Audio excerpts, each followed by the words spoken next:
talks about the man of lawlessness. And Paul seems to refer to conversations he's had with them one-to-one. Like, we're missing half of the conversation in this letter, which is partly why it's so difficult.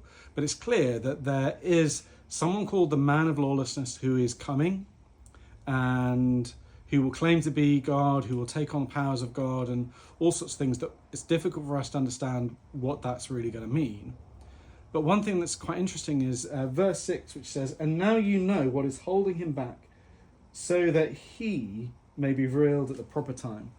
The idea that there's a man of lawlessness, he will be revealed in God's plan, not his own plan, but that there's something about there's something holding him back. And for a long time, the church has believed that the thing holding lawlessness back was the faithful, lawful acts of the church.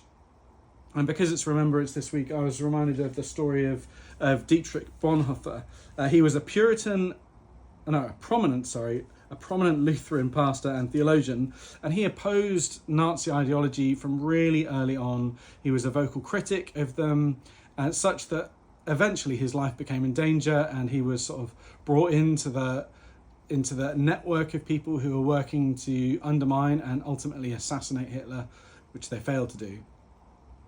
But Bonhoeffer, he was a theologian, and he was a pacifist, but through his work became to the belief that it was right to kill Hitler, that murdering him was still sinful, but that it was better to act and take on the sort of the filth of that sin than it was to not act and be culpable, responsible, share responsibility with the atrocities of the Nazi regime.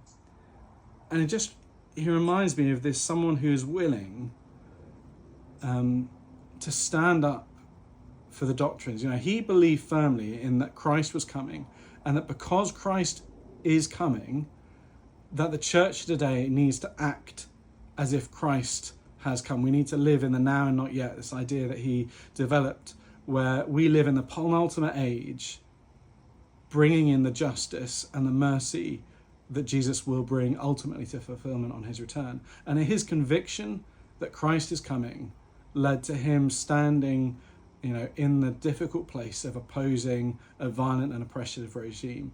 I think it's a reminder to us of what are we asked to stand against, what right act are we called to support and stand with, in order that the lawlessness of the world will be kept at bay for longer.